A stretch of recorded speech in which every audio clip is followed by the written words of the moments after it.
आप एक बड़ा सा स्ट्रॉ लेकर सैटर्न यानी शनि ग्रह में हवा भरना शुरू कर देते हैं। ये ग्रह अब लगातार बड़ा होता जा रहा है और बड़ा, बस काफी है। अब इसमें कुछ बड़े रिंग्स ऐड करते हैं, हो गया। तो दोस्तों, ये है हमारा सुपर सैटर्न। इसे सैटर्न ऑन स्टेरॉइड्स भी कहा जाता है। ये एक असली ऑब्जेक्ट है जिसे वैज्ञानिकों ने साल 2012 में खोजा था। इसका नाम J1407b है।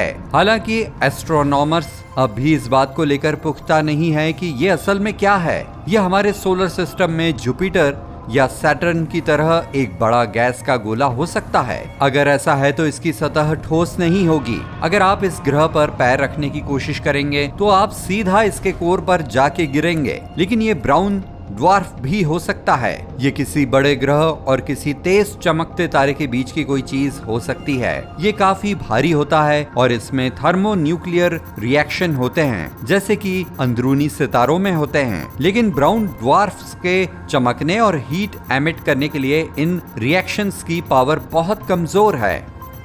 चलिए J1407b के साइज और वजन का अंदाजा लगाने के लिए धरती की मदद लेते हैं। अगर आप हमारे ग्रह को एक पैमाना माने तो इसका वजन है 6 और इसके आगे 21 टन।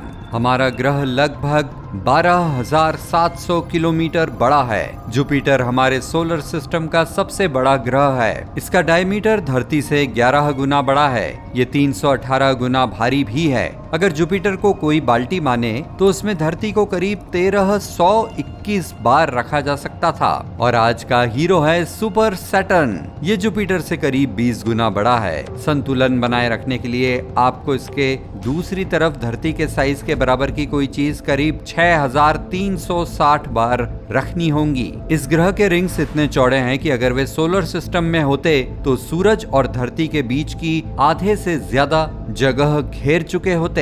अगर सुपर सैटर्न ओरिजिनल सैटर्न की जगह ले लेता है तो आप उन छल्लों को अपनी आंखों से देख पाएंगे जो किसी फुल मून से भी बड़े होंगे।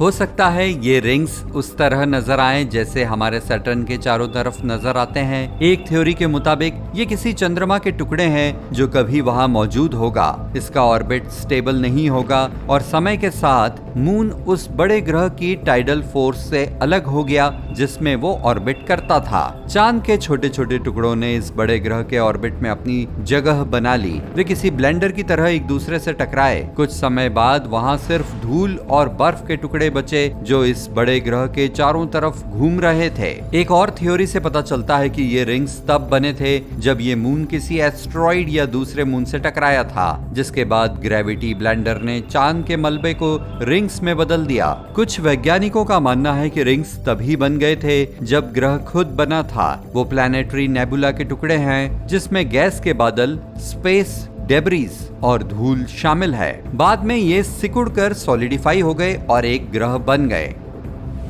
हम सिर्फ अंदाजा लगा सकते हैं कि सुपर सैटर्न के रिंग्स कहां से आए, लेकिन वैज्ञानिकों का मानना है कि इनका मास धरती के मास के करीब 80% मास के बराबर है। इसका मतलब ये हो सकता है कि J1407b के चारों ओर घूमने वाला चंद्रमा उसी आकार का था जो हमारे ग्रह का आकार है। इन रिंग्स के बीच थोड़ा गैप है। वैज्ञानिकों को लगता है कि वहां सुपर सैटर्न का चंद्रमा भी हो सकता है। अगर ऐसा है तो ये मार्स यानी मंगल ग्रह जितना बड़ा होगा। अगर वैज्ञानिक सही हैं और सुपर सैटर्न असल में एक ब्राउन ड्वार्फ है तो ये एक हैरत अंगेज खोज मानी जाएगी। वैज्ञानिक इसकी उम्र का पता लगा सकते हैं। माना जाता है कि ब्राउन ड्वार्फ इस प्रोसेस में अपनी एनर्जी खो देते हैं और गायब हो जाते हैं। जब किसी ब्राउन ड्वार्फ की सारी एनर्जी खत्म हो जाती है तो वो ब्लैक ड्वार्फ में बदल जाता है। लोग इसे ब्लैक होल समझने की गलती भी कर सकते हैं।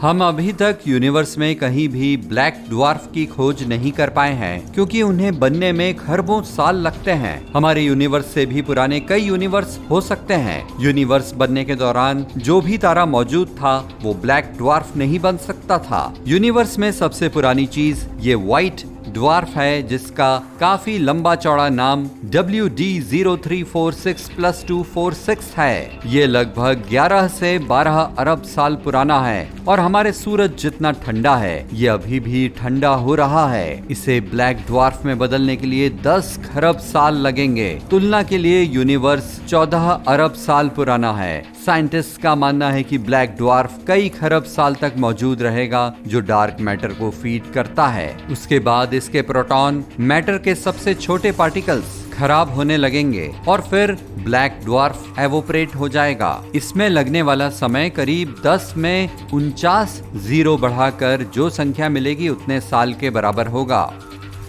लेकिन अगर प्रोटॉन बरकरार रहते हैं तो ब्लैक ड्वार्फ का सिनेरियो और ज्यादा दिलचस्प हो जाएगा। अगले कई खरब सालों बाद ब्लैक ड्वार्फ एक आयरन स्टार बन जाएगा। ये यकीनन स्पेस में सिर्फ एक कैनन बॉल जैसा है। ये लोहे का गोला हमारे पूरे स्पेस के वजूद की तुलना में अरबों गुना ज्यादा समय तक मौजूद रहेगा, जब तक कि ये अचानक ब्लैक होल में बदल नहीं जाता। ब्लैक ड्वार्फ बनने की प्रोसेस बहुत लंबी होती है। एक आम तारे की उम्र बढ़ने में इतना समय लगता है जिसके बारे में हम सोच भी नहीं सकते, लेकिन सुपर सैटर्न इस स्टेट के बहुत करीब हो सकता है। सैटर्न ऑन स्टेरॉइड्स हमारे स्पेस का इकलौता अजीब ग्रह नहीं है। ये ग्लीस 436b है। इसका पता ट्रांजिट मेथड का इस्तेमाल करके लगाया गया है। ट्रांजिट तब होता है जब कई ग्रह अपने होस्ट तारे और ऑब्जर्वर के बीच चलता है। ये एक लूनर एक्लिप्स की तरह नजर आता है। ये ग्रह धरती के आकार से 4 गुना बड़ा है और 22 गुना भारी है। ये लगभग नेपच्यून जैसा है। ये पानी की रोमांचक दुनिया है। यहाँ पानी ठोस है लेकिन ये बर्फ नहीं है। इसका तापमान लगभग 270 डिग्री सेल्सियस है। आपके बर्तन का पानी 100 डिग्री सेल्सियस पर भाप में बदल जाता है, लेकिन ग्लीस 436b ग्रह पर ज्यादा दबाव की वजह से लिक्विड ठोस रहता है। वैज्ञानिकों ने यह भी पता लगाया है कि ग्रह का वातावरण बाहरी स्पेस में एवोपरेट हो रहा है, इसलिए इसके चारों तरफ एक बड़ा गोलाकार बादल मौजूद है। ये लगातार अपने ऑर्बिट में घूम रहा है। घूमते समय इसके पीछे एक पूंछ नजर आती है जो एक कॉमेट की तरह नजर आती है। कैंकरी ई पर हैरत अंगेज रूप से धरती पर मौजूद तमाम दौलत से ज्यादा संपत्ति है। पूरे ग्रह में हीरे बिखरे हुए हैं। कैंकरी ई धरती से करीब 2 गुना चौड़ा और 8 गुना भारी है। ये ग्रह घूमता नहीं है। इसकी एक साइड हमेशा अपने होस्ट तारे के सामने रहती है। वहाँ की सतह का तापमान जलती हुई आग के तापमान से लगभग 2 गुना होता है। चूंकि मेजबान तारा कार्बन से भरा हुआ है, इसलिए ग्रह में ये एलिमेंट भरपूर पाया जाता है। बहुत ज्यादा दबाव और तापमान कार्बन को ग्रेफाइट और हीरे में बदलने में मदद करते हैं। बदकिस्मती से ये ग्रह हमारे घर से 40 प्रकाश वर्ष दूर है, तो एक नियमित रॉकेट से हमें वहां पहुंचने में करीब 7,30,000 साल लगेंगे। एक और ग्रह जिसमें जवाहरात भरपूर तौर पर मौजूद हैं, उसका नाम है हैट P7b।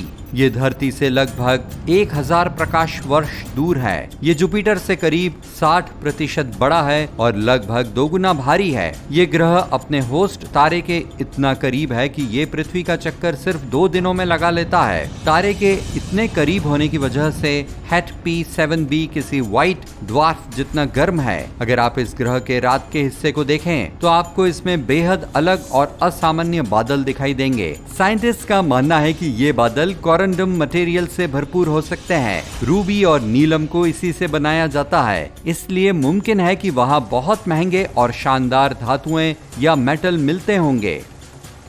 वास्प 12b अब तक खोजे गए सबसे गहरे ग्रहों में से एक है। इसकी केवल एक साइड अपने होस्ट तारे के सामने रहती है। ग्रह की सतह इतनी गहरी है कि यहाँ सिर्फ 6% लाइट का असर ही रह पाता है। ये काफी हद तक किसी ब्लैक होल जैसा दिखता है। होस्ट तारा ग्रह को इतना गर्म करता है कि वहाँ का मटेरियल लगातार एवोपरेट होता रहता है। फिर तारे की मजबूत ग्रेविटी इस बादल को अपनी ओर खींच लेती है, जिससे एक डिस्क बन जाती है। लेकिन ट्रेस 2b चैंपियन है। ये सबसे गहरा ग्रह है जिसके बारे में लोग जानते हैं। ये अपने तारे से आने वाली 99% रोशनी को एब्जॉर्ब कर लेता है। बची हुई 1% रोशनी लाल नजर आती है क्योंकि ये इस गैस के गोले से रिफ्लेक्ट होती है। दूर से देखने पर यह ग्रह बहुत ही अजीब लगता है। PSR B162026b यूनिवर्स के सबसे पुराने ग्रहों में से एक है। ये लगभग 12.7 बिलियन साल पुराना है। इसका मतलब है कि ये बिग बैंग के लगभग 1 अरब साल बाद बना था।